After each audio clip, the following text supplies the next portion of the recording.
Welcome to the Mead Musings podcast. Here we open discussions on everyday hidden issues, like living with disabilities and dealing with illnesses. We also cover issues around conditions such as stroke, diabetes, autism, cancer, leukemia, and also living in abusive relationships. We focus on helping people see the light at the end of the tunnel. This podcast is available on YouTube and your favorite podcast platform. Please subscribe. Thanks for listening.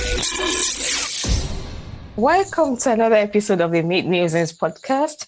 Today, my guest is Susan Tripi. She's based in Boston and she has a very interesting story to tell about her life and how she's gone through divorce and she's recovering from other issues. So, Susan, welcome to the Mead Musings podcast. Really, let's just first of all welcome you. Thank you so much for having me. I appreciate it. Oh, you're welcome. Please just introduce yourself and tell us more about you, just basic information about you, really, and what you want us to know for those who don't know you at all. Great, thank you. So, yes, as you mentioned, I'm based in the Boston area in Massachusetts. I spent about 20 years in the nonprofit sector and in areas of fundraising and board development and leadership and organizational change and working with lots of different organizations as I have a passion for being involved in my community and working to improve the quality of life for people. And about 3 years ago or 4 years ago, I made a transition, started my own consulting business to nonprofit. And then in 2020, when COVID hit, and many people took that opportunity to really assess life experience and business experience. And I made a pivot during that time, and I transitioned to women's empowerment coaching. And so now having gone through a divorce, role as a women's empowerment coach is I work with women, coaching them through the process of divorce and coming up with a plan, coming up with self-care. I'm all about self-care. And so developing self-care practices through that process to maintain their mental, social, spiritual, and physical well-being during that time and transition.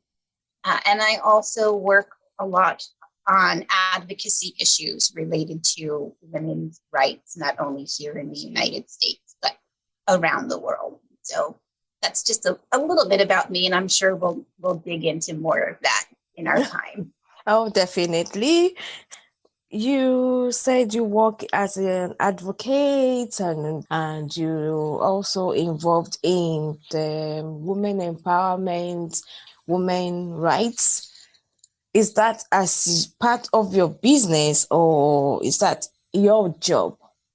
It's both. And when quarantine was happening and shelter in place was happening, it really opened up this opportunity for me and many of us to really reflect and think.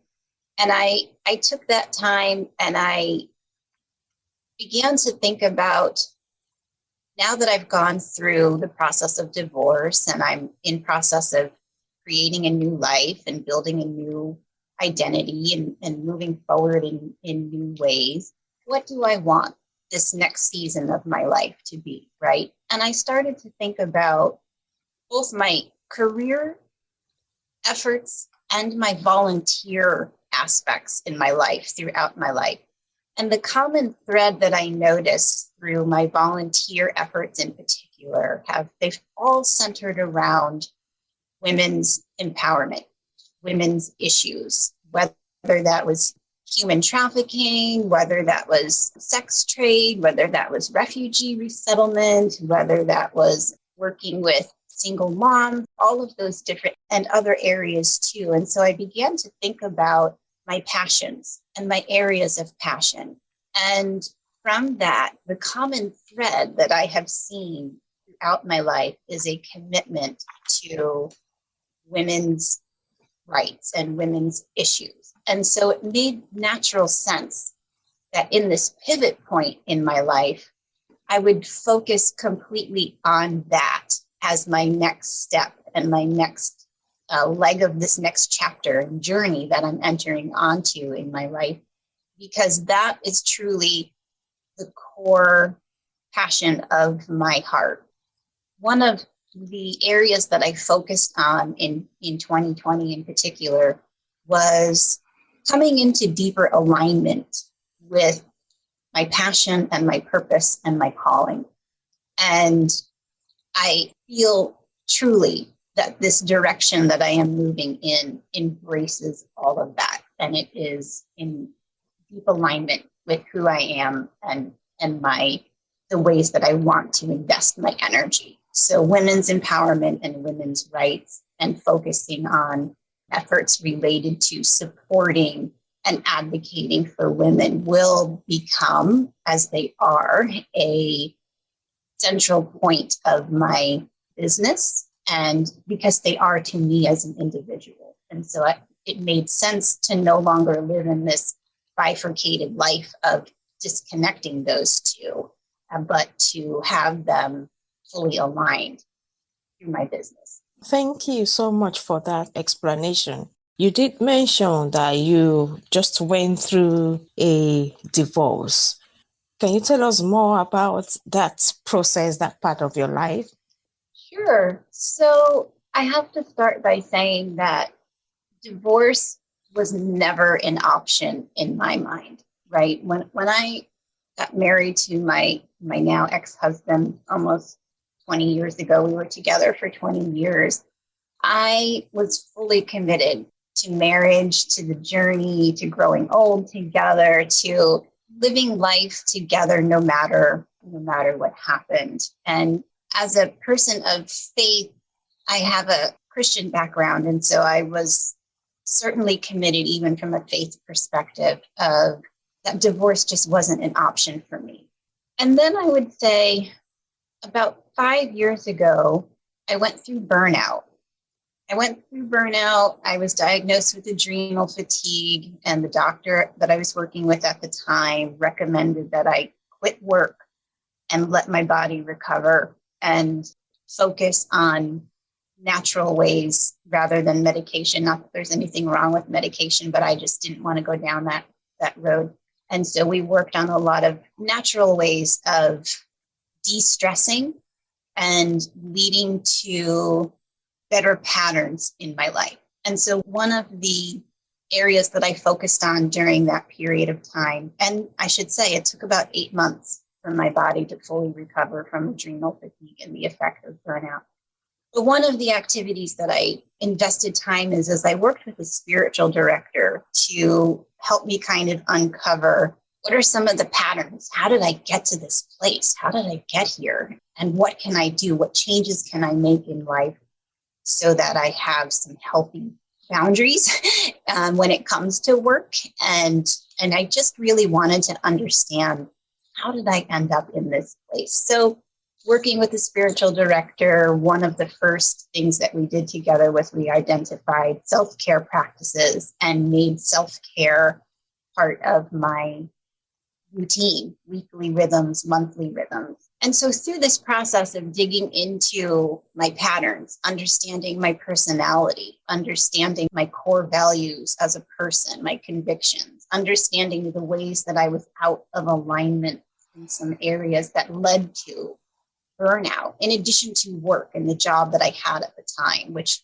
certainly contributed. And I started to recognize and realize, okay, this isn't just about work.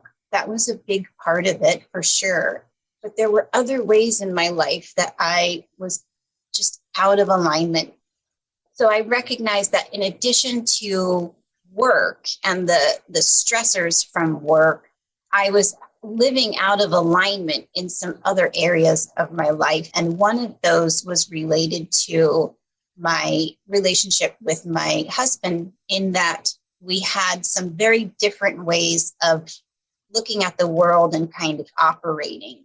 And so for me, my process of divorce as each person's. It's very unique, right? My situation was not one in which it was a difficult marriage or there was abuse or it was a challenging relationship. In my situation, I cared very much for my husband. We have a lot in common, and he is a good man and a good person.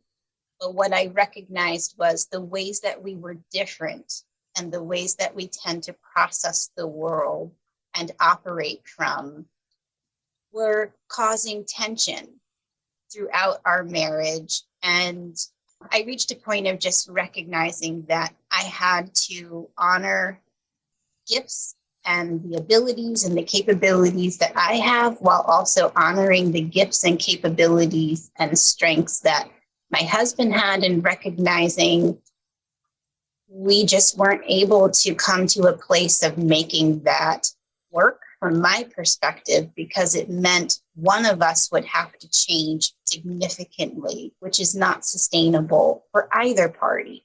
And so, yes, we went to couples counseling. Yes, we had conversation and we did all of the steps to try and see if this is sustainable. And I just came to a place of recognizing that out of love and care for each of us and honoring who we are at our core, and recognizing it's just not going to continue to work for me. Okay. Thank you so much. I am sorry that you had to go through the divorce journey, because as somebody that was brought up as a Christian myself, I don't believe in divorce, but I've had to go through divorce and I know how tough it is. And I appreciate that you said, you were married for 20 years, were together for 20 years, but it wasn't until 5 years ago when you had your burnout that you started recognizing that there were things you needed to change. There were ways you were living out of alignment with your husband, but you had been together for 15 years and you didn't recognize that. How is that possible? Well, some of the things I knew were there. Some of the differences that we had were present, and we had conversation. You try and work things out. You make concessions. And I think for me, growing up into a Christian faith where there is a very strong message that divorce is not acceptable, right? And so in the context of marriage, then I adopted the attitude of, okay, well, if we can't figure out how to make some of these things work, okay, I just have to accept this. And so because divorce isn't an option, and so you just kind of move into this place of making concessions. And then I just realized eventually I had this experience with my grandmother before she passed away, and we were reflecting on her life, and we were reflecting on some of her regrets and some of the different experiences that she had. And in the context of that conversation, she had shared with me about her earlier marriage, and when she was young, and at the time she was married to a very abusive person, and she ended up divorcing him, and she suffered a lot as a result of that, because the church Catholic Church turned their back on her. But in the context of this conversation, I then internally recognized and realized I can either continue to stay in a marriage that is not fulfilling and is leading to consistent tension, or I can make the choice to move towards counseling, and if that doesn't work, separation, and if that doesn't work, divorce. So it really was that conversation with my grandmother where I realized for the first time, divorce can be an option for me. There will be consequences and it will be difficult, but it is an option. It became an option. Oh, thank you. So you said it was when you had that conversation with your grandmother that it suddenly dawned on you that you had the option of going for divorce. So would you say the conversation with your grandmother helped you in recognizing that you were not really living a fulfilled life, so to say? Yes, it certainly did. And it was a very pivotal moment for me in terms of recognizing that we all have choices, and each choice has a positive outcome, or it has a negative outcome, or it has a combination of both. And that conversation helped me realize that I have a choice in this marriage, as I have a choice with many aspects of my life. And it also helped me to understand that if we ended up in a place of divorce, it helped me to understand that there would be potentially negative consequences from a church perspective. And that certainly did happen in my life too. I lost a lot of friends. I was not supported by many in church leadership. And so that conversation with my grandmother also prepared me for the potential outcome that could happen. And what has the attitude of the people you were close to in church? What has been their attitude to your divorce and to you since your divorce now? At the time, I was actually quite surprised by the number of women in particular who could not accept that I was moving forward with a divorce, and who consistently said to me, "Susan, you do not have biblical grounds for divorce." And so then, that sparks a conversation of what does that mean? And what does that mean in different circles? And what does that mean from a conservative evangelical perspective, which is where most of these women were coming from? And so the initial response was a lot of judgment. And it was also pressuring me to stay in the marriage regardless of whether we were able to work things out or not. So finding, quote, creative ways to remain in the marriage and to not divorce. I recognized through that I was going to need to put up some boundaries with any friend who was not willing to hear me or to listen or to ask questions. I was really surprised by the number of people that didn't even ask questions to find out what was going on, or how could they help, or could they just listen. I was really surprised by the number of folks that just, to me, cast judgment on the situation. And now I would say I've maintained a relationship with a handful of friends from different churches that my husband and I were involved with.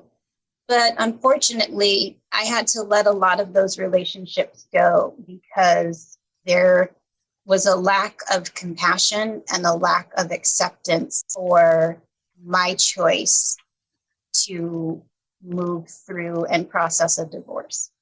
And I think a lot of that just comes down to strong teaching of the church against divorce, and in some ways, a very narrow definition of what is allowed and acceptable in terms of reasons for divorce. And if you fall outside of that bracket of acceptable reasons, then the church doesn't really know what to do with you, or how to process your situation, or how to respond.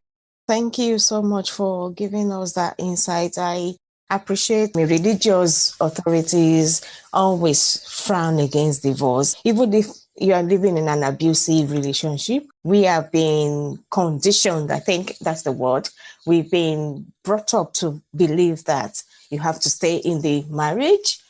It's a do or die affair. And that's the way we are raised as Christians.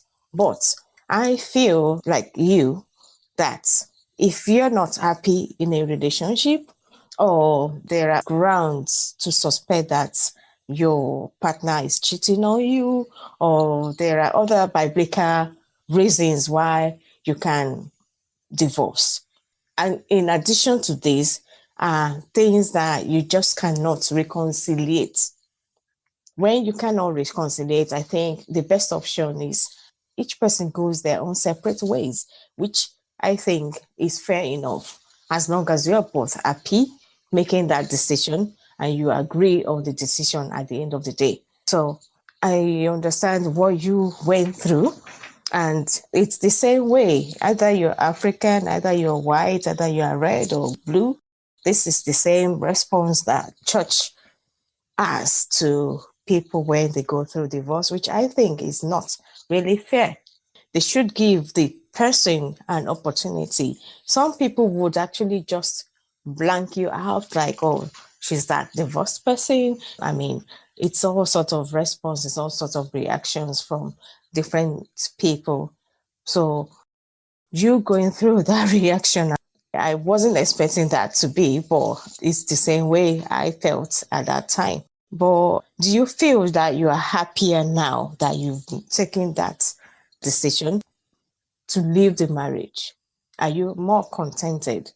I am now. And I will say that that has come with a lot of emotion. It has come with a lot of grief. It has come through a lot of mourning. It has come through a lot of processing of really looking at owning my role, owning what I brought to the table, owning those areas of my personhood and my behaviors and my personalities that also contributed to the divorce. And it also took a lot of, I grieved for a long time, and I will probably continue to do that just because it hits you in different ways in different seasons of your life, right? And in my context, as I mentioned, my ex-husband is a good person with a good heart and good values, and he cares for people. And so I really had to go through a period of releasing guilt and forgiveness of myself for the pain that I caused him in this process too. And once I was able to come to that point, and I had spent many months really reflecting on, as I mentioned, my own behaviors and the things that I brought to the table, then I was able to come to a place of forgiving myself. And then from that, I was able to really start the process of moving forward and deciding, okay, even in the midst of everything else that's kind of, because as you know, and I'm so sorry that you had to go through this experience too, because as you know, every foundation in your life crumbles during that period of time. And it takes a while to rebuild and to make sense of the world again, and make sense of the world again as a woman that's now a divorcee. And what does that even mean? And what are the stigmas against divorced women in culture and society? And how do I operate now? And it also requires, for me as a person of Christian background, thinking, okay, what does this mean now in terms of my faith? And what does this mean in terms of whether I'm welcome in Christian communities anymore? And what does this mean in, having been so hurt by the church's response and treatment of me through this process? I had a lot of deconstructing of the faith to do in my own life and rebuilding that aspect too. And so there's just different ways that you have to rebuild and restructure and recalibrate, and that takes time. And in that, I will say, I have felt that I fully reconnected with who I am at my core, with what my passions are, with what my purpose is on this earth, and with the living in a fully aligned manner for who I am. And so, yes, I can honestly say now that I am happy, that I am content, and that I am excited about the present and what the future holds for me as well. Thank you so much. Yeah, and you mentioned that the reason you had to go through this divorce was the irreconcilable differences you had. Are you okay to share some of these differences? Yeah, I would say one of them would be that, and again, and I don't share this from a way of saying that my way is right and my ex-husband's is wrong, because that's not it. Each have our areas of gifts and areas of strength, and what we each bring is a gift to the world. And so I want to start first by honoring that and honoring differences in my ex-husband and I as values that we both bring and have to offer. I would say that one of the differences is that I am a very action-oriented and goal-driven person in terms of thinking about not only what I want to do in life in my present, but also where do I see myself in 10, 5, 15 years? Like I'm usually very thoughtful and intentional about where do I want to go? What do I want to accomplish? And then making a path to help that happen. And that's a strength, and that's something good. My ex-husband operates from a place of living in the moment and being very present driven, which is also a wonderful gift and a wonderful strength. And the combination of that, while you would think, oh, that's great, you balance each other out. That's what I was going to say. I would have seen that as a perfect match. Somebody who plans ahead and thinks of 10 years to come, and somebody who's just taking one day at a time. I would have thought that's a perfect match. Well, I guess, again, it would be very annoying and frustrating for you because you're making plans and he's there saying, oh, just sit down, sweetie. Honey, take it easy. Just enjoy the moment. We're here. Or maybe he does something on the spur of the moment. I'm not sure. Maybe that's the kind of thing he would probably do. So, as somebody who takes one day at a time, and it's just like, all right, spontaneous, let's just do this. And you're thinking, oh, I haven't planned for that. Right. And it's the daily moments, and it's reflecting back. What I recognize is that particular difference caused a lot of tension throughout our marriage. Yeah. And it's the conversations here and conversations there, and 15 years of the same kind of conversation, and just because we're wired differently. And that's it. It's a matter of, that's the word I was trying to think of earlier. Like, how are we wired? Now, what I counsel young women in particular, and I'm working with young women in particular, I encourage them to understand and make a commitment throughout their relationship to making a commitment to understanding how each person is wired, and really working on communication to know how to navigate that, how to work through that, how to honor that in each other, how to affirm that in each other, and how, importantly, to work through conflict in those areas where you differ so that it doesn't continue to have this, slow burn throughout the relationship. That's one of the lessons that I learned, right? Great. As I was reflecting back over what did I bring to the table. That's one of the lessons I learned, was I wasn't always good about understanding the nuances of how we are wired and being able to communicate around those in a way that came to a resolution or understanding or movement forward in ways that allowed us to both express these differences and honor them. And so now I'm focused very heavily on helping young women in particular to recognize and understand that it's incredibly important to honor the ways that you're wired and find out how to sustain that in positive and healthy ways with your spouse or your partner through communication and being committed to a lifetime of growing in understanding and communication. Thank you. I really appreciate your explanation and all the background information that you've just given. But as you said, you are in a different place in your life now. So what are the things that you do differently? What exactly is it that you do now?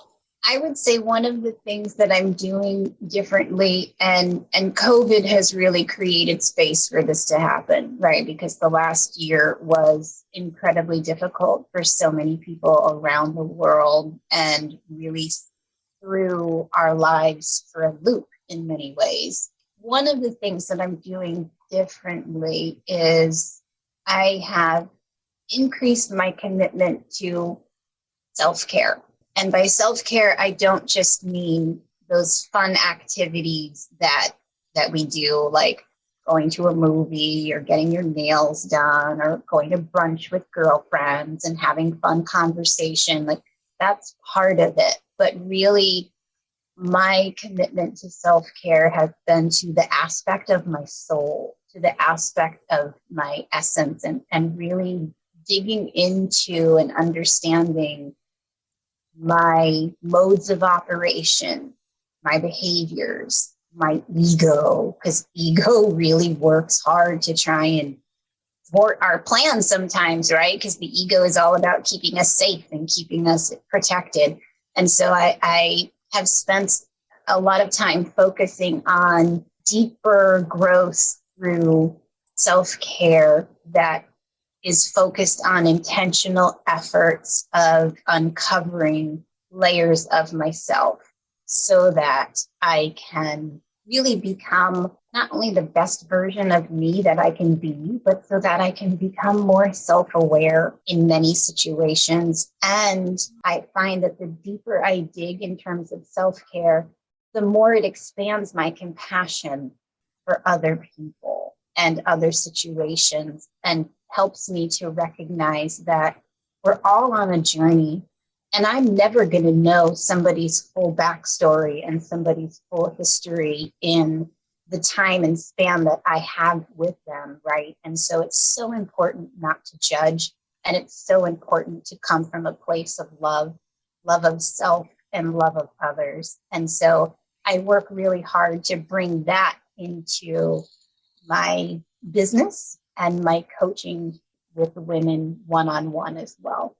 All right, that's great to know. Does that actually make you contented doing that for others and doing that for yourself? Learning about self-care, and self-care, it's so important for everyone. We need to be able to understand what motivates you, what keeps you going, and we have to be able to understand our emotions, your mental health, your physical health, your spiritual health. Everything is all linked into that human being that you are. And if you don't care for yourself, there's no way you can actually care for others.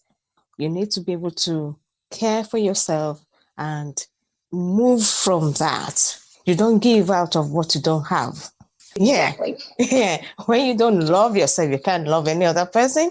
So you are now in a place where you're loving yourself, loving everything about yourself at the time you have, the freedom, all the activities that you do. You probably go out for exercise, you could go for a walk, do you have kids, by the way?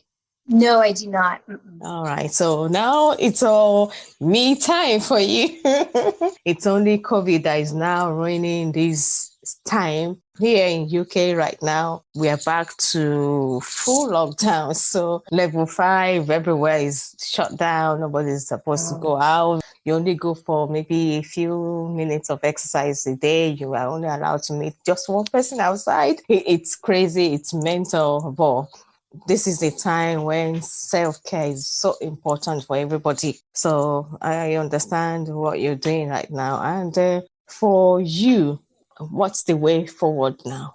What do you want to do with your time now, apart from coaching and supporting other women? Apart from that, I reconnected with some hobbies and interests over the past little while here, as you mentioned, like being in quarantine or being in lockdown, it really has, while it has been very difficult and challenging in many ways, it has also opened up opportunities for many of us, myself included. And one of those is that I've discovered and rediscovered hobbies that I enjoy, that I just hadn't participated in a while, because you get busy with life and things happen and work, all of that. So outside of my job and outside of women's empowerment issues, I love watching movies. So I stream. I have like Netflix and Amazon Prime and Disney Plus. I love baking, and I am having fun. I purchased a cookbook on a trip with a friend. This was before quarantine. We went up to New Hampshire and had brunch, and I picked up a cookbook there. And so I'm working my way through this cookbook, and I am by no means an expert or like a culinary whiz. I'm no Julia Child, but I'm having so much fun working my way through this cookbook and all of the different recipes, and just learning how to play around with different flavors and textures. And so I like baking, I like cooking. I've rediscovered my love for writing, and so I'm writing a lot. Not only am I writing books, but I'm writing letters to people and sending those. And I can't tell you how many friends and family have said, "Oh, thank you so much. It was wonderful to get an actual letter, a handwritten letter in the mail instead of a text message." I know. That's Right. something that is coming back now, that people are back in lockdown. I think we sort of forgot all these things when we were working, when everything was just normal. Now we're in an abnormal situation, but we are going back to the way things were done before all these crazy work schedules came in.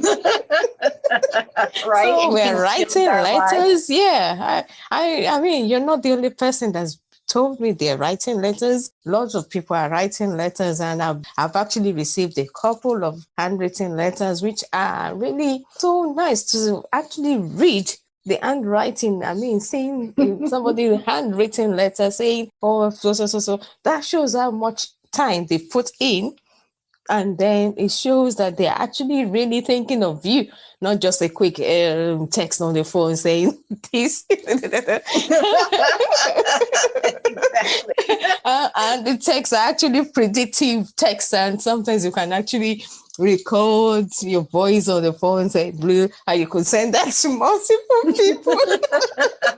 All the quick fixes, yeah. So we're doing away with all these quick fixes and then going back to the roots. That's what I'm talking about. Wow, it's so nice to talk to you. So what advice would you give anyone that is in your situation as a Christian, in a turbulent marriage or turbulent relationship? Mm-hmm. What would you say to them? There's a couple of things I would say. And of course, the first is starting from a place of seeking counsel, it's what I did. It's what my ex-husband and I did. And so if you're in a situation where you're feeling like this might no longer be a long-term thing, or there's struggles that are happening, or there's conflict and tension that's happening, take the step of seeking counsel and finding trusted friends or mentors, or a counselor, a therapist, important, that you can work with to help kind of uncover and shine a light on what's happening and learn how to communicate with each other. And so in that, the hope is always for reconciliation, right? That was my hope too.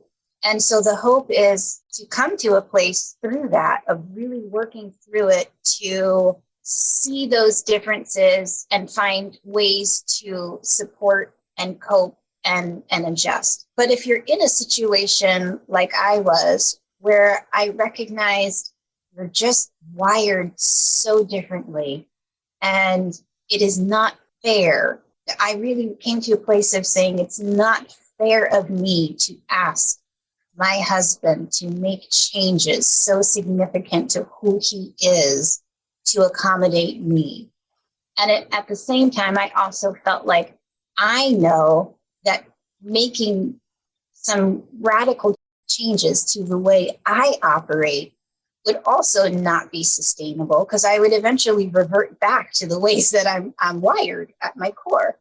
And so if you find yourself in a situation where you recognize through counsel, through work, through mutual understanding that it's not sustainable for the long term, and that divorce is the path that you're going toward, well, for a woman, I would say, speaking as a woman, in my experience, I would say, find your tribe, find a group of women who will support you and who will stick with you, and by that I mean they will encourage you. They will check in on you. They will help you put pieces back together, and they will come around you, because the journey is difficult. Divorce is incredibly hard. It is a hard process, and it really destabilizes one's life in every way for a period of time. And so it's important to try and not to journey through that alone, but to have trusted, safe, sacred friends who can support you in that process. Thank you. What would be your advice to your 25-year-old self? My advice, that's a great question, would be continue to trust your gut. I stopped doing that along the way. So continue to trust your gut. So that's one. And I would also say to make a commitment, a lifelong commitment at a young age, I would say to my 25-year-old self, to conversation that leads to deeper understanding. One of the mistakes I made was that when I felt a conversation wasn't going to lead to a positive outcome, but just remain like a circular argument, I conceded and I just gave up and said, okay, well, this is just how it's going to be.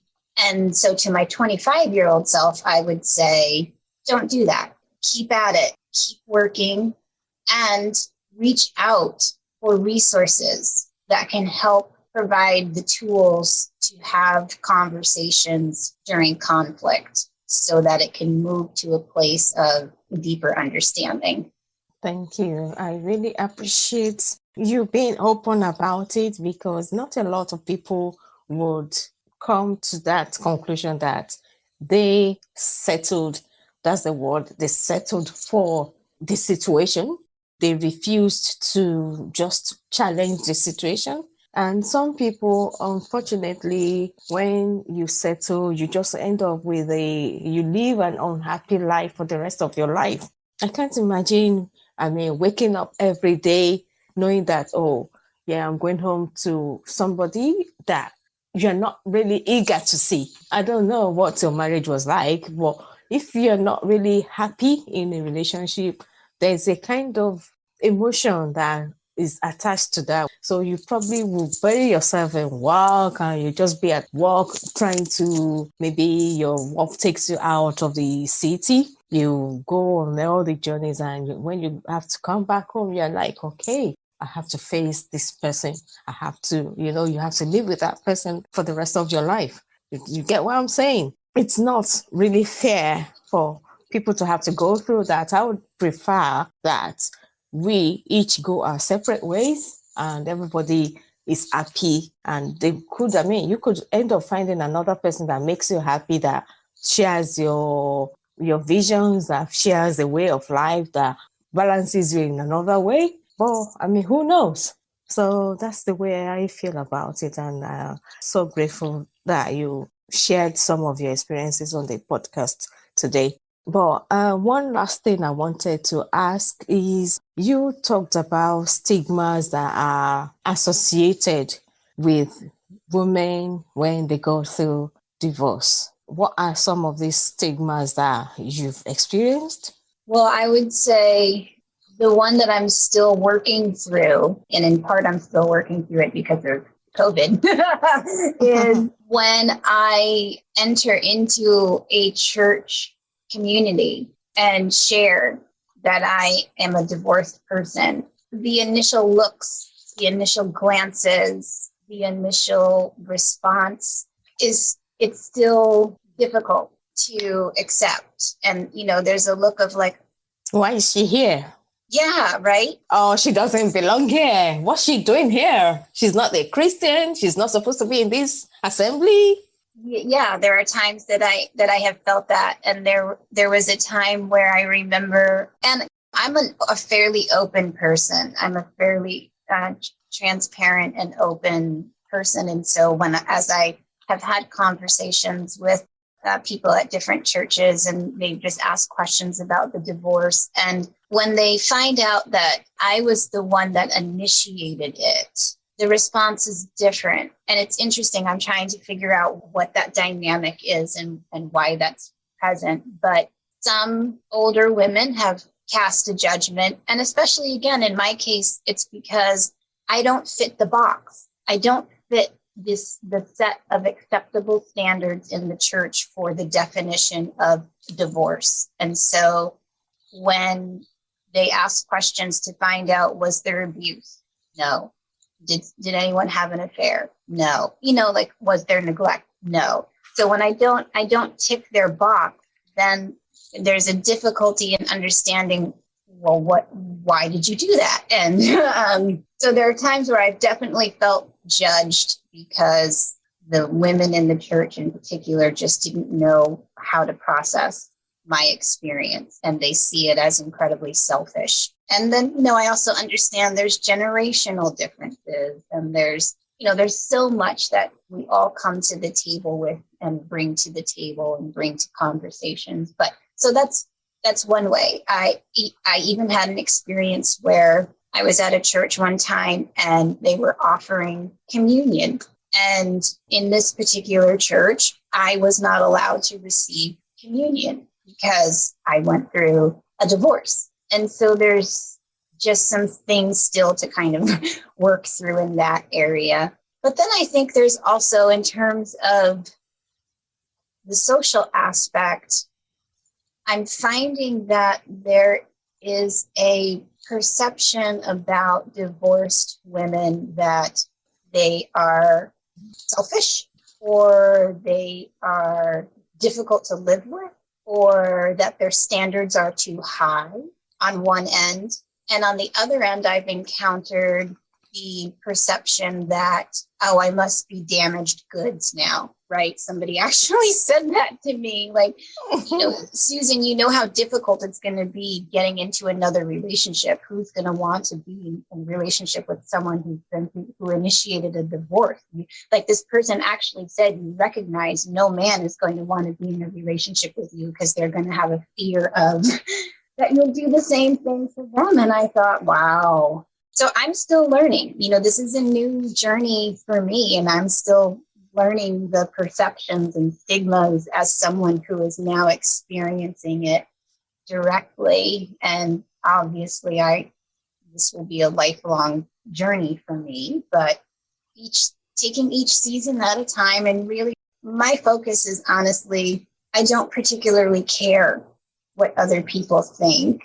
I am on my own path, and I am putting the pieces of a life together that I want to live. And I'm really just focused on that. I'm aware of all of these other things, and I need to be aware of those other things because they impact my clients too, and they impact the women that I work with. But I also spend time coaching the women that I work with not to care about that's one of the mental boundaries that we can put up and that we have control over. And that's one of the ways that we protect our own energy and our own personhood, is by not accepting those negative standards and not accepting those negative expectations and deflecting that away from us, and really just focusing on our own intentions, our own goals, and what we want to accomplish and create in our life. Oh, thank you so much, Susan. And I am so grateful for your time and for sharing those expectations and for sharing those experiences. I am shocked that you were actually not allowed to take the communion in a church. Church is supposed to be a place where you feel safe, where you don't feel discriminated against. Well, there it is. I'm really grateful for your time today, and hopefully things get better for you. I am sure things will get better for you because you get better at handling the rejects. At least that's something that you learn as you go along. And that's something that every one of us, I mean, we've all experienced rejects at some point in our time, in our life. But here we are still surviving, we're still alive, and we're still kicking. So just stay positive, stay focused, and I hope to speak to you again on a different topic next time. Yeah, this was wonderful. Thank you so much. And I'd love to come back and talk on another topic another time. Thank you. Thank you as well. A big thank you to all our listeners who have been sending us messages through the message link. I would like to thank everyone who has listened in so far and contributed to this podcast. Thank you so much. Keep sharing, keep downloading, and keep liking. Thank you again.